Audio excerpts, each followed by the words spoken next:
Hi guys, welcome to our third video in chapter 19. This is going to cover section 19.3, which asks the question, what is pH? Which is probably something you've heard of before. All right, so in this unit, or in this lesson, we want to explain what pH and pOH are, relate these two to the ion product constant for water, and then do some calculations involving pH and pOH, okay? And you can see we have a couple vocab words here that may or may not be new for you. First, I want to talk about the ion product constant for water. And to do that, I want to remind you guys that water is what we say is amphoteric, meaning it can become an acid or a base. So in the picture above here, I'm showing you guys that example where water is in equilibrium with hydronium and hydroxide. So it is in this equilibrium, and you can see the hydrogen ion being transferred from one water to the next to form our ions, okay? But again, this is happening in all water all the time. But specifically in pure water, we see this happening. An important thing to notice is that by the way that this math works, right? By the way that this happens, for every H plus that's in solution, there will also be a corresponding hydroxide. So the two will always be 1-to-1 in this pure water, right? In pure water, at least. So if we write out our KEQ, our equilibrium expression, we will find that we have our concentration of hydronium times hydroxide over our concentration of water. Well, again, like we've said it a couple times, we're going to say it again. Concentration of pure water is constant. So we're going to take it out. We can combine it with KEQ to produce something entirely unique to water that we call KW. And Kw is our concentration of our H plus times the concentration of our OH minus. The result is as we say, is called a special equilibrium constant that only applies to the self-ionization of water. Okay? Which, you might think it's just water, who cares? Well, water is what almost every chemical reaction that we humans do is in. So it's important, right? It's still every single acid or base is always in an aqueous solution. That's what it means to have an acid or base, okay? So we call that special self-ionization constant, we call that Kw. It is the ion product constant for water. Again, it's called the ion product constant of water, and it's the value of the equilibrium constant expression for our self-ionization of water. And we have done studies of this. We have tested it. We've looked at different solutions. We've measured their pH, measured their concentrations of ions, and we have found something that is incredibly important. We have found that the concentration in pure water, any pure water we want to look at, as long as it's pure, very, very pure, we find that the concentration of H plus equals the concentration of OH minus, and that both of them are at a concentration of 1.0 times 10 to the negative 7. That is the concentration of hydroxide and hydronium in pure water all the time, as long as it's pure. So if we substitute that into Kw, well, we find Kw is equal to our H plus times our OH minus concentrations. 1 times 10 to the 7th times 1 times 10 to the 7th, right? Multiply these together because these are both getting substituted in. And we find that the Kw for water is equal to 1 times 10 to the negative 14. What this means, what this tells us, an important factor that this leads us to, an important conclusion, is that if the concentration of H plus increases, then the concentration of OH minus will decrease, and vice versa. Right? So if I increase my H plus concentration, I am inherently decreasing my concentration of hydroxide, because any hydroxide that's in solution is going to get reacted with the extra H plus and form water. So there's not that availability for hydroxide to be there, or at least not as easy. Okay. So I do want to look at this example. All right. And this example it says using Kw to calculate H plus and OH minus concentrations. So the example says at 298 Kelvin, the H plus ion concentration for an aqueous solution is 1 times 10 to the negative 5 molar. What is the hydroxide ion concentration in the solution? And is the solution acidic, basic, or neutral? Okay, so to start, I want to write down some important facts that I know. Right? So here's some things that I know. I know that my concentration of H plus is going to be equal to 1 times 10, 1.0 times 10 to the negative 5 molar. I also know that my Kw for water is equal to 1.0 times 10 to the power of negative 14. That's a unitless quantity. And then I also know that, like, these are my known. I also know that what I'd like to calculate is my concentration of OH minus. So I can compare the two and I can decide what is the concentration of OH minus, because that's what's asked. And then I can compare the concentration of my H plus to my OH minus to see if it's acidic or basic. Well, if I think back, not too long ago, but if I think back to this equation right up here, hand up a little bit. This equation right here says that our Kw is equal to our concentration of H plus times our concentration of OH minus. I'll do this in blue. I'll do it like my work. Kw, H plus times OH minus. Well, I can plug in and I can say, cool, I know that my Kw was 1.0 times 10 to the negative 14. I know that my H plus concentration is 1.0 times 10 to the power of negative 5, and that's molar. Well, we won't worry about the units for now. And then I'm multiplying that by my concentration of OH minus. And that's my question mark that I'd like to calculate. So I can divide over. Let me divide by 1.0 times 10 to the power of negative 5. And what I find is that my concentration of hydroxide ions, and you should put this into your calculator to make sure that you can do that as well. But what I find is that it's 1.0 times 10 to the power of negative 9. And yes, that you do not actually need to be able to use your calculator for this, because we have 1 times 10 to the negative 14 divided by 10 to the negative 5. So we add 5 to negative 14, we get to negative 9. That's where that came from. Cool. So there's our hydroxide ion concentration. That's one answer. And then the question's also asking us to decide, cool, there's our answer. Decide, is it acidic or basic? And so we go up here just a little. Acidic, basic, or neutral? Well, if I compare these two numbers, I can say, cool, comparing these two, looks like the solution has more hydrogen. Solution has more H plus. Therefore, it is acidic. This is an acidic solution because it has more H plus than hydroxide, okay? All right, so that's how we use Kw. Notice how it allows us to solve for specific concentrations of ions, and that is important, right? We always want to be able to find concentrations of ions. All right, so, okay, cool. And so let's move on a little bit. Now, calculating Kw and all that stuff is useful, and we will do it all the time. However, most of the time when you're hearing about pH or you're hearing about acids and bases, you're going to be hearing about pH or something called pOH, which is similar. So here is our pH scale again. Notice that it goes up from 0 to 14 to cover everything from battery acid up to lye and oven cleaner. So very, very acidic, all the way up to extremely basic, and only 14 points. Well, the reason that the scale looks like that is because pH is actually a log scale. To calculate pH, one takes the negative log of the H plus concentration. I would write that down if I were a student here. That's my attempt at a star, but I would write that down. We also could say that pH is the I'm gonna do one of these. pH is also the concentration, the negative log of the concentration of hydronium. Because remember, H plus and H3O plus, they're used interchangeably. Okay. We also have something less commonly referred to, but still important, called pOH, or right, OH instead of H for the base instead of the acid. This is where we take the negative log of the hydroxide concentration, the OH minus. Okay.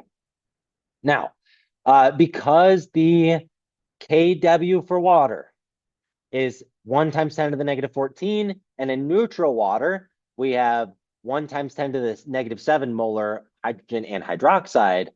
7 is our neutral, and our scale goes anywhere from 0 to 14. So an important thing to remember is that pH plus pOH for any system will always equal 14. So once you calculate your pH, you know your pOH pretty easily. All right. Okay, I have over here on the right, I also have this cool figure that shows you how to calculate between hydroxide concentration, hydronium concentration, pH, and pOH. Okay, I do want to do a couple of examples here, and I want to work through this. Hopefully, it's not too crazy for us, but being able to calculate the pH of a neutral solution at 298 Kelvin. I mean, we should be able to do that, right? So let's write out some information here. So again, pH is equal to the negative log of the H plus concentration. Well, if we, think back to a few minutes ago, we talked about the fact that that a pure sample of water will have a hydrogen concentration of 1.0 times 10 to the power of -7. Okay. So grab your calculator, please plug this in. This is not something that you should try to do in your head. It's a negative, it's a log, you've got exponents, it's a lot. If we do this math out, we are going to find that the pH is equal to 7.00. We'll give it 10 for sig figs. 7.0, right? That's our pH. It is a unitless quantity, okay? So we'll say that's our answer for pH. And that's all we have to do. So we take our concentration of hydrogen and we throw it into pH equals negative log of the concentration of that hydrogen concentration. Let's look at a slightly more involved example here. Okay, it says calculating pOH and pH from an OH minus concentration. Our example says an ordinary household ammonia cleaner is an aqueous solution of ammonia gas with a hydroxide ion concentration of 4 times 10 to the -3 molar. Calculate the pOH and pH for a typical cleaner at 298 Kelvin. Well, I can start off and say, cool, my pOH will be the negative log of my OH minus my hydroxide concentration. So, sorry. So as I was saying, we want to take the negative log of our hydroxide concentration is 4.0 times 10 to the power of -3. Well, again, I'll say it. Please do this in your calculator because this is not super easy to calculate. If we do this math, we're going to find that our answer finds that we have an answer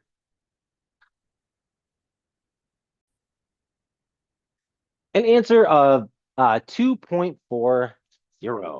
2.40. Remember, and that is your 2.40, and that is your pOH. Okay. Cool. And then now we want to calculate our pH. Well, we know pH plus pOH equals 14 by our equations above. Okay. And so we can simply plug in and we can say, all right, cool. If we're looking for pH, we can say subtract off our pOH minus pOH. Therefore, our pH will equal 14 minus our pOH, or 14 minus 2.40.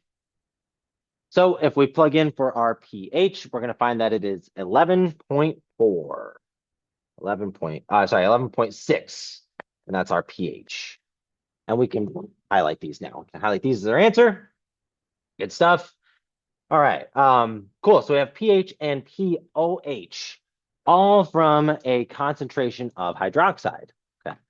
I want to go through at least one more for this video, and then I may have to put this next one in the next video here.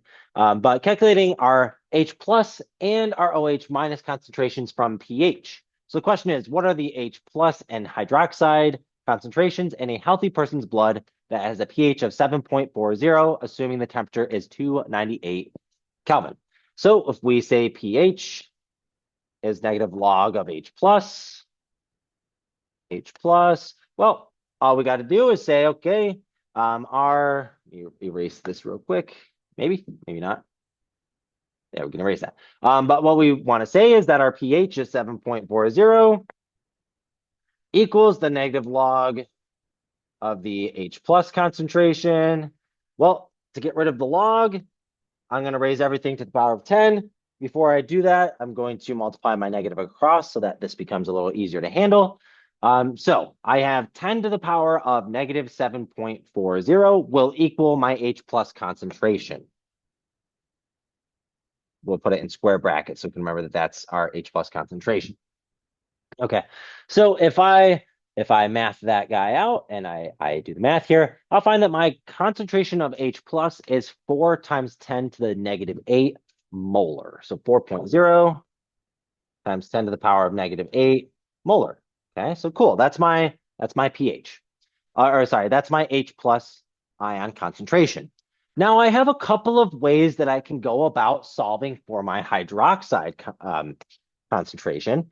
I could either calculate my pOH by simply subtracting my pH from 14, or I could use my kW for water to calculate exactly, if I multiply my concentration of H plus times my concentration of OH minus, I should get 1 times 10 to the negative 14. But I want to do pH plus pOH equals 14 because that's easier.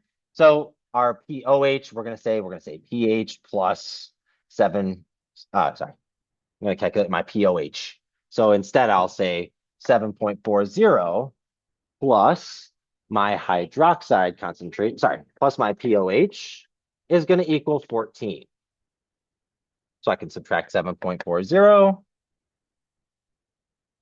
And I will arrive at my pOH equals 6.6 on my pOH scale. Well, that's cool because now I can plug that in and say pOH is the negative log of my my OH minus concentration. So pOH equals the negative log. Sorry, let me plug in correctly here. So 6.6 equals the negative log of my hydroxide concentration. So I'm going to raise this guy. I'm going to raise 10 to the power of everything. Again, turn the negative log into a positive log by moving the negative over. So 10 to the power of negative 6.6 equals my hydroxide concentration. And if I do that math out, I'm going to find that my answer is, sorry, let me flip in my notebook. Yes, my answer is 2.5 times 10 to the negative 7 molar.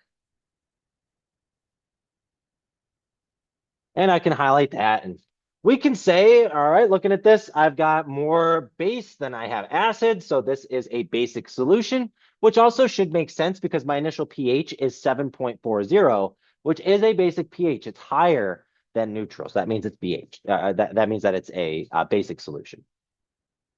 Okay, I'm going to try to squeeze in one more. This will be a longer video here. So calculating pH for acids, for strong acids and strong bases is actually really easy. For strong monoprotic acids and bases, the concentration of the acid or base is the concentration of our H plus or OH minus ion. So in any case, we just use that concentration for our acid concentration. So it's actually much easier. Now, last part that I want to do for a worked example is using pH to calculate Ka. Okay, so if we are asked to, from a pH, one can calculate the H plus concentration and then use logic to solve for the actual Ka. If we know that our H plus concentration will be equal to our F minus concentration and our HF concentration will equal our initial concentration of HF minus whatever dissociated, okay? So those two pieces of logic are important. And let's take a look at calculating a Ka from a pH. And I'll zoom out so I have a little bit more room and can see my stuff here. Okay, so question is, the pH of a 0.1000 molar solution of formic acid is 2.38. What is the Ka for HCOOH? Right? And so again, whenever I start these questions, I always like to list out what I know and what I don't know. I don't know, unknown, and not an M. I would like to know the pH. Right, that's my unknown. Oh, sorry. I'm given. I know my pH. I'm given my pH. I will write out my known. Write out my known first. Known. We can write out that I have a pH of 2.38. I also can write out that I have a concentration of formic acid, which is CO2H2. And I could say that that concentration is equal to 0.100 molar. And I'm going to write I for initial. That's my initial concentration of formic acid. Okay. And we want to know, or we unknown is the concentration, or sorry, the Ka. We'd like to calculate it. So let's see if I can do this. Well, I know that the Ka, the acid ionization constant, will be, for formic acid, it's going to be H plus over times the conjugate base, COOH minus, right? We've lost an H off of it, divided by my concentration of my original acid, HCOOH, okay? Or whatever's left of my original acid. I'll call this F for final. Okay, so final. So we have our initial concentration of that and our final. All right, well, let's start and see if I can find some of these things and plug them in. So if I know that my pH is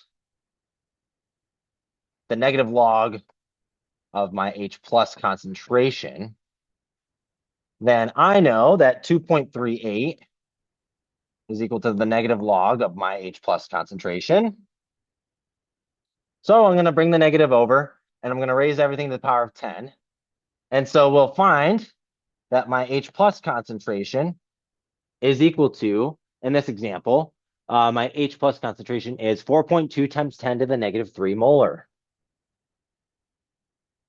It's a point times 10 to the negative 3 molar. Well, a little bit of logic here. If I know that I've produced that much hydrogen ion, I also know that I've made that much conjugate base. So already, with a little bit of some math here, I can plug in both here and here. So I've got those top two. Now I'm left with just figuring out what is the final concentration of my reactant, my HCOOH. Well, I can find that actually by taking this logic here. And I can say, okay, my final concentration will be my initial concentration of my acid minus whatever dissociated. So squiggly line here. If I started with 0.100 molar of my formic acid, and I used up 4.2 times 10 to the negative 3 molar, I know that whatever was left in my equation is going to be 0.096 molar.